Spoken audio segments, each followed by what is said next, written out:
Salut à toi, futur repreneur d'entreprise. Aujourd'hui, comme tu le sais déjà, on est en mode vlog. Donc, je vais te présenter ma nouvelle visite, mon nouveau deal d'entreprise. Donc, c'est la troisième offre que je te présente. Donc, je t'emmène avec moi.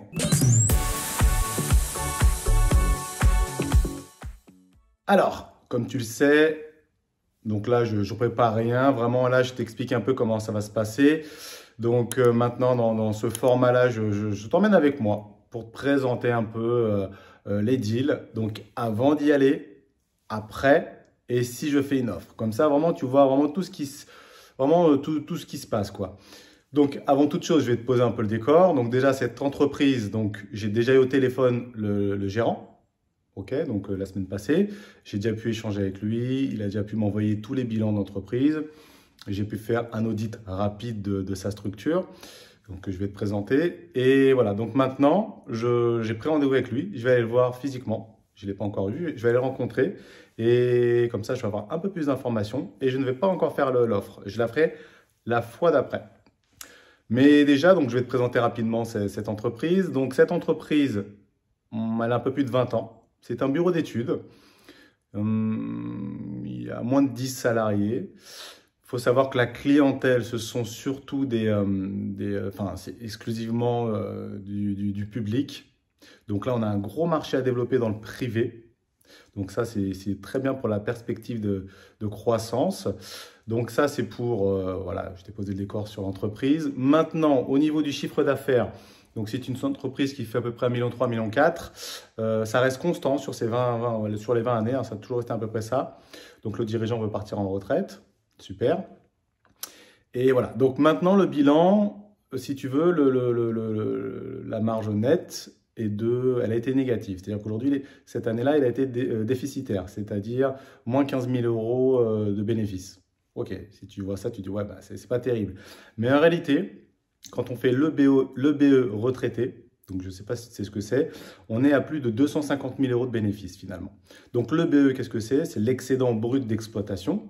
C'est-à-dire que à ton bénéfice, qui en l'occurrence là était de moins 15 000 euros, on enlève les amortissements. Donc je ne vais pas te faire un cours de fiscalité, mais en enlevant les amortissements, du coup, en général toujours même, la marge finalement devient plus importante. Donc du coup, quelque part, là pour le coup, il repasse en bénéfice et non pas en négatif. D'accord? C'est juste une écriture comptable qui fait qu'en fait, on a l'impression que c'est du négatif.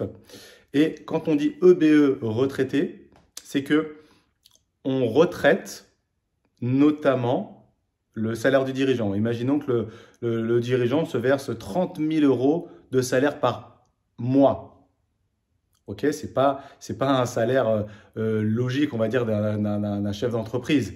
Donc, du coup, on va dire que peut-être que la moyenne d'un salaire pour ce type d'entreprise est peut-être de 5 000 euros par mois et non pas 30 000. Donc, on va faire la différence qui est de 25 000 euros et on le rajoute au bénéfice. Et comme ça fait augmenter finalement la marge nette. Ok? Donc, voilà. Là, c'était vraiment pour te faire un petit point rapidement sur ça. Donc avec un EBE retraité, finalement, on est à plus de 250 000 euros de bénéfices. Donc, ça devient très intéressant. Donc là, maintenant, je vais y aller. Il faut savoir que lui, il voudrait le revendre ça à 1 million d'euros. Bon, moi, je ne suis pas d'accord avec ça. Pour moi, je pense que ça vaut, mais là, je vais encore aller voir ça. Je pense que l'offre va tourner autour de 750 000 euros. Autour de 750 000 euros, ouais, 750 000 euros à peu près. Donc maintenant, j'ai encore pas mal de choses à aller vérifier. Mais voilà, donc maintenant, je vais aller éplucher un peu plus, je vais lui poser des questions, je vais créer un peu plus de connexion avec lui aussi. Et voilà, donc allez, viens, je t'emmène avec moi, on va aller faire un petit point là-bas. Et une fois que j'ai fini le rendez-vous, je te dirai ce qu'il en est. Allez, à tout de suite.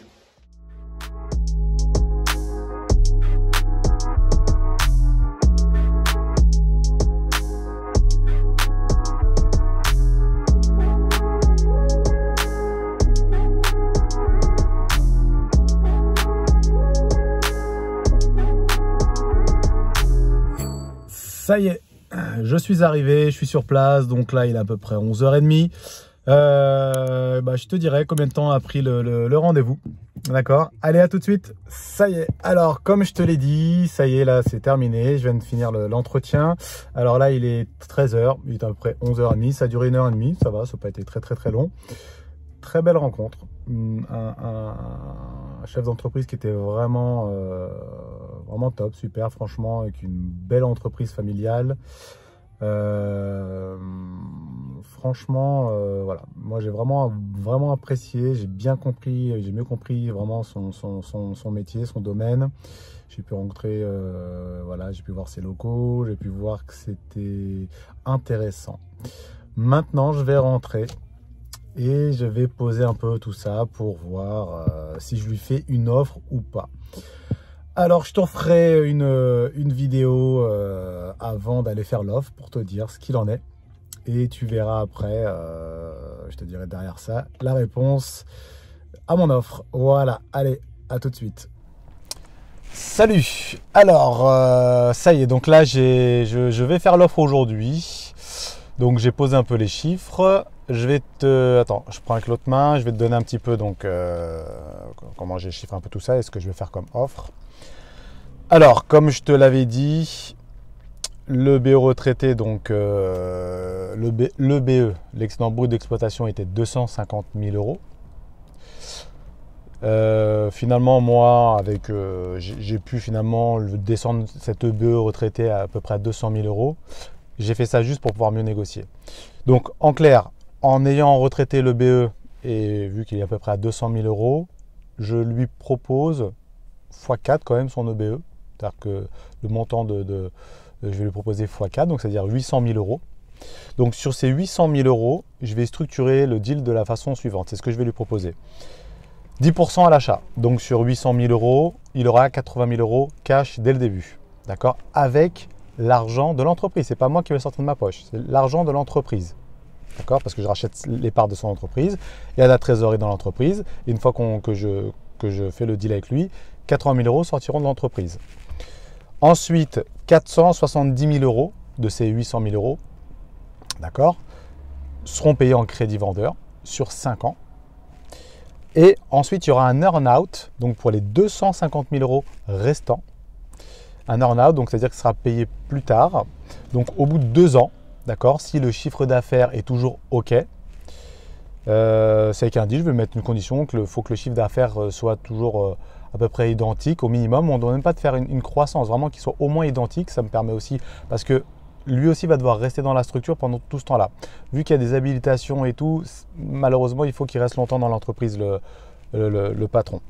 Et donc là, il y aura 250 000 € en earn-out payable au bout de 2 ans, sur 3 ans. D'accord? Mais toujours pareil, à condition qu'il me vende l'immobilier, parce que lui aussi, il est propriétaire des locaux, 300 000 €. C'est la condition sine qua non. Bien sûr, là-dedans, j'ai une marge de négociation. On verra après. Donc, je reprends 800 000 € le deal que je lui propose. Sur ces 800 000, 10%, donc 80 000 € dès le début.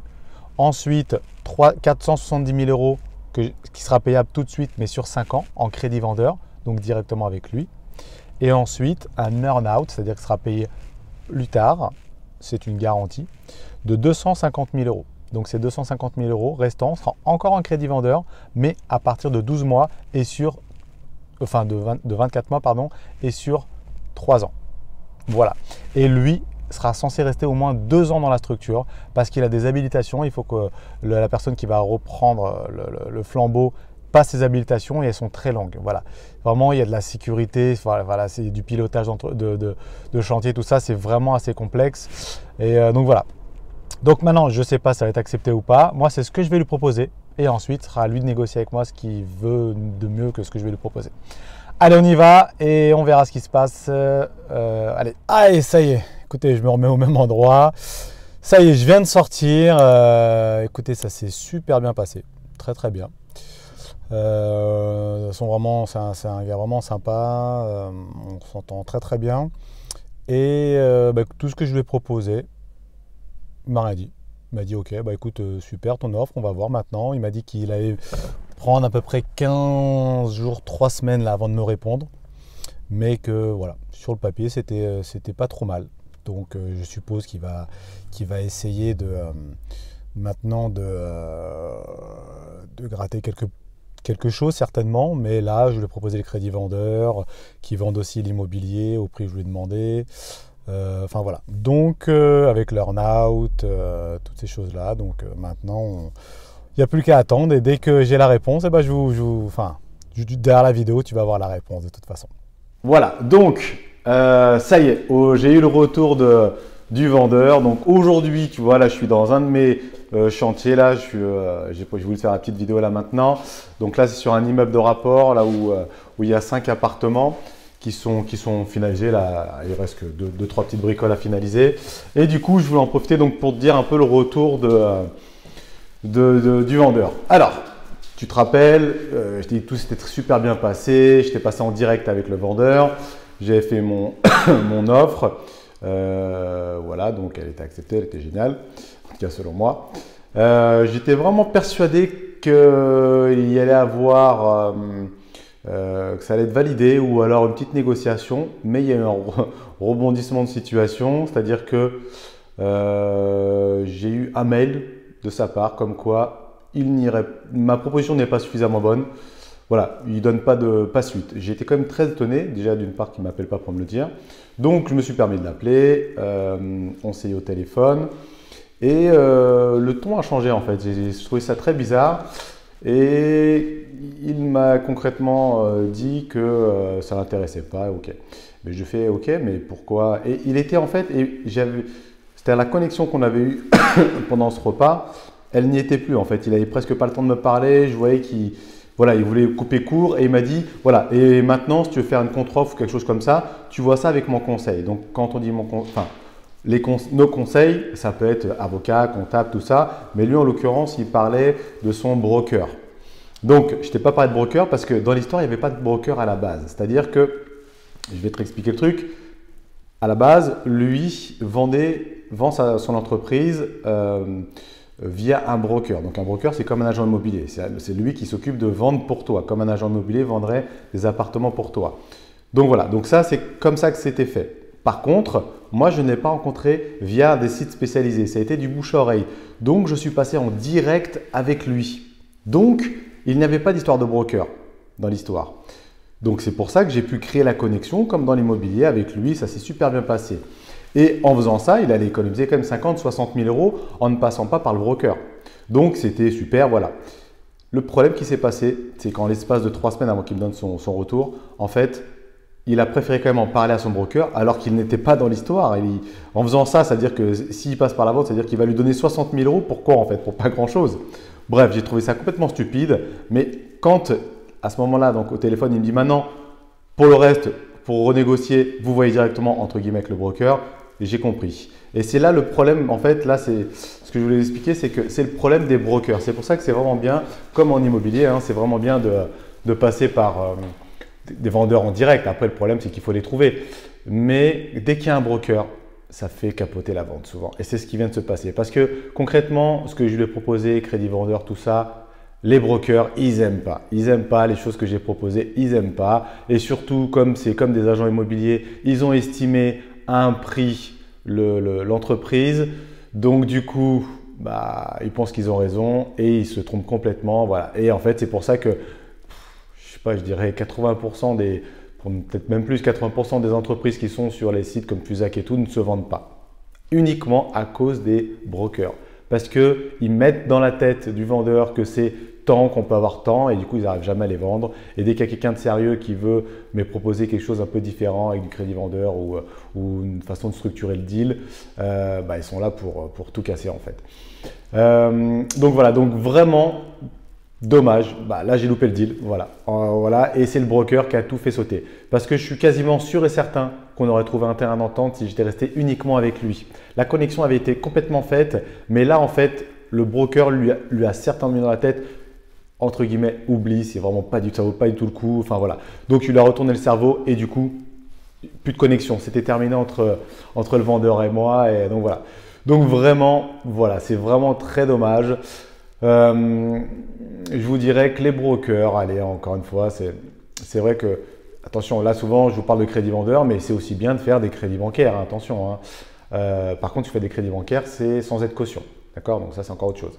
Mais c'est vrai que quand il y a un broker dans l'histoire, en général, c'est mieux quand vous savez que vous allez avoir un financement bancaire.